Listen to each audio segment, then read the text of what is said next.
మామిడి గోవిందరావు గారు, అలాగే మన ఎమ్మెల్సీగా గెలిచినటువంటి మన చిరంజీవి గారు, మన శ్రీకాకుళం పార్లమెంటు నియోజకవర్గ అధ్యక్షులైన కోన రవికుమార్ గారు, మరి ముఖ్యంగా పాతపట్నం నియోజకవర్గ 5 మండలాల నుంచి కూడా కదలి వచ్చినటువంటి మా తెలుగుదేశం పార్టీ కుటుంబ సభ్యులకి, సోదర సోదరీమణులకి, కార్యకర్తలకి, జన సైనికులకి అందరికీ కూడా మరొక్కసారి నా హృదయపూర్వకమైనటువంటి నమస్కారాలు తెలియజేసుకుంటున్నాను.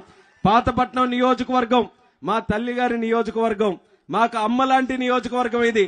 ఎప్పుడు కూడా పాతపట్నం నియోజకవర్గం వస్తే అమ్మ ఏ రకంగా ఆశీర్వదించి పంపిస్తుందో, ఆ నీలమణి దుర్గమ్మ ఏ రకంగా ఆశీర్వదించి పంపిస్తుందో, తెలుగుదేశం పార్టీని గాని మమ్మల్ని గాని ఇక్కడ ఉన్నటువంటి ప్రజలు, కార్యకర్తలు ఆ రకంగా ఆశీర్వదించి తెలుగుదేశం పార్టీకి వెన్నుదన్నుగా మీరందరూ కూడా నిలిచారు. గతంలో ఎన్ని ఎలక్షన్లు జరిగినా, ఎన్ని అవాంతరాలు ఎదురైనా సరే తెలుగుదేశం పార్టీకి నమ్మి ఉన్నటువంటి కార్యకర్త ఈ పాతపట్నం నియోజకవర్గంలో వేలాది మంది ఉన్నారు. అటువంటి వేలాది మంది ప్రజలు, కార్యకర్తలు ఎవరైతే ఉన్నారో మిమ్మల్ని అందరినీ కూడా మరొక్కసారి చైతన్యపరచాలని, మిమ్మల్ని రాబోతున్నటువంటి ఎన్నికలకి ఒక సైనికుల్లాగా తయారు చేయడానికి లోకేష్ అన్న గారు ప్రత్యేకంగా ఈ సభ పెట్టుకొని ఈ రోజు రావడం జరుగుతుంది. కాబట్టి ఈ కార్యక్రమం మా అందరి కోసం కాదు, మీకోసమే ఈ కార్యక్రమం జరుగుతుందనేది కార్యకర్తలందరూ కూడా తెలుసుకోవాల్సినటువంటి అవసరం ఉంది. రేపు రాబోతున్నటువంటి ఎన్నికలు రాష్ట్రానికే ఒక ముఖ్యమైనటువంటి ఎన్నికలు, చారిత్రాత్మకమైనటువంటి ఎన్నికలు. 2019లోనే మనం అందరం కూడా తప్పు చేశాం. రాష్ట్రం మొత్తం కూడా మోసపోయింది. అందులో పాతపట్నం కూడా భాగస్వాములం అయ్యాం. ఎక్కడా కూడా ఒక మాయ మాటలు చెప్పి తిరుగుతున్నటువంటి జగన్మోహన్ రెడ్డిని మనం ప్రశ్నించకుండా ఆయన చెప్పినటువంటి మాటలు నమ్మి ఆ రోజు మనం అందరం కూడా వైఎస్ఆర్ కాంగ్రెస్ పార్టీకి ఓట్లేసి గెలిపిస్తే ఈ రోజు ఆంధ్రప్రదేశ్ రాష్ట్రాన్ని ఈ భారతదేశంలో లేకుండా చేశాడు ఈ దుర్మార్గుడు జగన్మోహన్ రెడ్డి అనేది కూడా తెలియజేస్తున్నాను. ఇప్పటికైనా సరే మనం అనుభవించాం 4.5 సంవత్సరాలుగా ఈ పాడు ప్రభుత్వం తాలూకా ప్రజా వ్యతిరేక విధానాల వల్ల ఎన్ని రకాలుగా ఇబ్బందులు పడ్డాలో అన్ని కూడా పడ్డాం. ఇంకా సహించే ఓపిక మీ అందరికీ కూడా ఉందా అని అడుగుతున్నాను.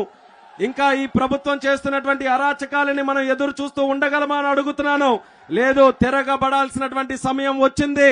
తిరుగుబాటు ఎలాగుంటుందో చూపించాలని పాతపట్నం సైనికులందరికీ కూడా ముందుకు రమ్మంటున్నాను. భవిష్యత్తులో జగన్మోహన్ రెడ్డి గాని, వైఎస్ఆర్ కాంగ్రెస్ పార్టీ గాని తప్పు చేయడానికి ముందుకు వస్తున్నటువంటి నాయకుల్ని గాని ఈ రాష్ట్రంలో వాళ్ళకి చోటు లేదన్నటువంటి విధంగా బుద్ధి చెప్పే తరంగా మీరందరూ కూడా రాబోతున్నటువంటి ఎన్నికల్లో తెలుగుదేశం పార్టీ, జనసేన పార్టీ కూటమిని బ్రహ్మాండమైనటువంటి మెజారిటీతో గెలిపించమని కార్యకర్తలందరికీ కూడా ఈ సందర్భంగా పిలుపునిస్తున్నాను. పాతపట్నం నియోజకవర్గం అప్పుడులో చంద్రబాబు నాయుడు గారు పరిపాలించేటప్పుడు ఏ సమస్య ఉన్నా సరే రమణ గారు ఆ రోజు మన అందరికీ కూడా సహకరించే విధంగా స్థానికంగా ఏ సమస్యలు ఉంటే ఆ రోజు చంద్రబాబు నాయుడు గారి దగ్గర తీసుకొని వెళ్తే కోట్ల రూపాయల నిధులు మన ప్రాంతానికి మనం తీసుకొని వచ్చాం. 5 మండలాలు, అన్ని ప్రాంతాల కంటే పెద్ద నియోజకవర్గం మన పాతపట్నం నియోజకవర్గం. పాతపట్నం నియోజకవర్గంలో ఒక పక్క నుంచి ఇంకో పక్కకి వెళ్ళాలంటే ఆల్మోస్ట్ ఈస్ట్ గోదావరి వెళ్ళిపోయినట్టుగా మనకు అవుతుంది. ఎల్లన్నపేట నుంచి మనం మిలియాపుట్టి గొప్పిలి వరకు రావాలనంటే అటువంటి అంత సుదీర్ఘమైనటువంటి ప్రాంతం, కొండల ప్రాంతం, గిరిజనుల ప్రాంతం ఉన్నటువంటి పాతపట్నం నియోజకవర్గంలో అందరూ కూడా ఆనందపడిచేలాగా అభివృద్ధి చేయాలనంటే చాలా కష్టసాధ్యమైనటువంటి పని. కానీ తెలుగుదేశం పార్టీ చేసి చూపించింది. అటు గిరిజనులు గాని, 5 మండలాల ప్రజానికం గాని, ఏ గ్రామమైనా సరే మన గ్రామాలన్నీ కూడా సర్వసుందరంగా అభివృద్ధి చేసినటువంటి ఘనత మన తెలుగుదేశం పార్టీదే అనేది మరొకసారి మీ అందరికీ కూడా గుర్తు చేస్తున్నాను. గ్రామాలు ఎంత చక్కగా అభివృద్ధి చేసుకున్నాం. సీసీ రోడ్లు వేయడంలో, వీధి దీపాలు గాని, గ్రామానికి కావాల్సినటువంటి అన్ని అవసరాలు, తాగునీటి సదుపాయాలు, గ్రామంలో ఇల్లులు, పెన్షన్లు, రేషన్లు, పెళ్లి కానుకలు, సంక్రాంతి కానుకలు, ఇలా చంద్రన్న బీమాలు, పసుపు కుంకుమ ఎన్నో కార్యక్రమాలు చేసినటువంటి ఘనత మన ప్రభుత్వం చంద్రబాబు నాయుడు గారు. ఆ రోజు లోకేష్ అన్న గారు ఆ రోజు పంచాయతీరాజ్ మినిస్టర్ గా ఉన్నారు. పంచాయతీరాజ్ మినిస్టర్ గా ఆయన ఉంటే ఆయన ఒకటే ఆలోచించారు, ఆంధ్రప్రదేశ్ రాష్ట్రం డెవలప్ అవ్వాలనంటే మనకి పట్టణాలతో పాటు గ్రామాలు కూడా అభివృద్ధి చెందాలని. సీసీ రోడ్లు ఆ రోజు 1000 కిలోమీటర్లు మనం వేసుకున్నామనంటే దానికి ఘనత మన లోకేష్ అన్న గారు అనేది మళ్ళీ తెలియజేస్తున్నాను. అలాగే మన ఒక పక్కన యువతకి ఉద్యోగ అవకాశాలు కల్పించడానికి దేశ విదేశాల నుంచి ఐటీ కంపెనీలు మన ప్రాంతానికి తీసుకొని వచ్చి దేశంలోనే అత్యధికమైనటువంటి సెల్ ఫోన్లు ఎక్కడ తయారవుతున్నాయంటే అది మన ఆంధ్రప్రదేశ్ రాష్ట్రంలోని గొప్పగా చెప్పుకునే స్థాయికి మన లోకేష్ అన్న గారు తీసుకొని వచ్చారని తెలియజేస్తున్నారు. తెలియజేస్తున్నాను. మన నాయకులు ఆ రకంగా మన రాష్ట్రం కోసం కష్టపడి ఒక ఉన్నతమైనటువంటి స్థానంలో కూర్చోబెడితే ఎలా దోచుకుందామన్న ఆలోచనతో జగన్మోహన్ రెడ్డి ఈ రోజు వచ్చాడు. ఇప్పుడే ఇక్కడ స్థానికంగా కూడా మాట్లాడుకున్నాం. ఎక్కడ అభివృద్ధి ఎక్కడా కూడా లేదు. ఏ ఒక్క కార్యక్రమం కూడా ఒక్క రూపాయి ఖర్చు పెట్టి ముందుకు నడిపించింది లేదు. కానీ అవినీతి ఎక్కడైనా ఉందనంటే మొట్టమొదటగా హాజరవుతున్నారు. ఎంత డబ్బులు మనం సంపాదించుకున్నామన్న ఆలోచనతో ఇసుక కనబడితే ఇసుక, గనులు కనబడితే గనులు, గ్రావెల్, మైనింగ్, ఇలా ఎక్కడ నుంచైనా సరే ఒక రూపాయి సంపాదిస్తున్నారనంటే అందులో వాటా కోసం మాత్రం ఈ నాయకులు అందరూ కూడా ఎగబడి ఈ పాతపట్నం నియోజకవర్గాన్ని కబ్జా చేసుకునే విధంగా ఈరోజు రాబందుల్లాగా అందరూ కూడా తయారయ్యారు. అటువంటి వ్యక్తుల్ని తరిమి కొడితే గాని పాతపట్నం నియోజకవర్గంలో ఎటువంటి కార్యక్రమాలు మళ్ళీ జరగవు అనేది మీ అందరికీ కూడా ఈ సందర్భంగా తెలియజేస్తున్నాను. అందుకనే మీరందరూ రాబోతున్నటువంటి ఎన్నికల్లో సిద్ధం కావాలి. మీరందరూ కూడా పోరాటానికి సిద్ధం కావాలి. ఎన్ని కేసులు మీ అందరి మీద పెట్టించుకున్నారు ఇప్పటికీ. ఈ 2 నెలలు మనం ఎవరం కూడా భయపడాల్సినటువంటి అవసరం లేదు. ఎందుకనంటే లోకేష్ అన్న గారు ధైర్యం ఇవ్వడానికి మన అందరి ముందుకి వచ్చారు.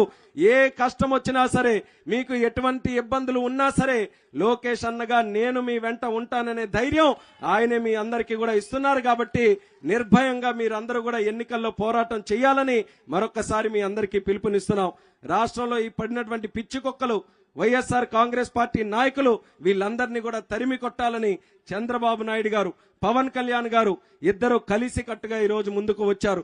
వాళ్ళ పదవుల్లో కూర్చోవడానికి కాదు, వాళ్ళిద్దరు కూడా చూసుకుంటే ప్రజల గుండెల్లో స్థానం సంపాదించుకున్నారు. చంద్రబాబు నాయుడు గారు గాని, పవన్ కళ్యాణ్ గారు గాని ఆయన గురించి చెడు మాట్లాడాలంటే 10 సార్లు ఆలోచించే వ్యక్తులు ఈ రాష్ట్రంలోనే కాదు దేశంలో ఉన్నారు. అంత గౌరవం సంపాదించుకున్నటువంటి వ్యక్తులకి రాజకీయాల కోసం, పదవుల కోసం ఆరాటపడాల్సినటువంటి అవసరం లేదు. కానీ ఆంధ్రప్రదేశ్ రాష్ట్రం ఇలా నాశనం అయిపోతుంటే, తగలబడిపోతుంటే నాయకుడిగా మనం చూస్తూ ఊరుకోకూడదు. అవసరమైతే చేయి కలపాలని అటు పవన్ కళ్యాణ్ గారు, చంద్రబాబు నాయుడు గారు కలిపికట్టుగా ఈ ఎన్నికల్లో ముందుకు రాబోతున్నారు. అదే స్థాయిలో గ్రామీణ ప్రాంతంలో, క్షేత్రస్థాయిలో తెలుగుదేశం పార్టీ, జనసేన పార్టీకి ఉన్నటువంటి కార్యకర్తలు కూడా కలిసి మెలిసి పనిచేసి నిద్ర లేకుండా ఈ వైఎస్ఆర్ కాంగ్రెస్ పార్టీ నాయకులకి రేపు వచ్చే ఎన్నికల్లో ఏ స్పీడ్ మీద అయితే వచ్చారో దానికి 10 రెట్లు స్పీడ్ మీద వాళ్ళకి బంగాళాఖాతంలో కలిపేయడానికి పంపించాలనేది కూడా మీ అందరికీ కూడా ఈ సందర్భంగా తెలియజేస్తున్నాను.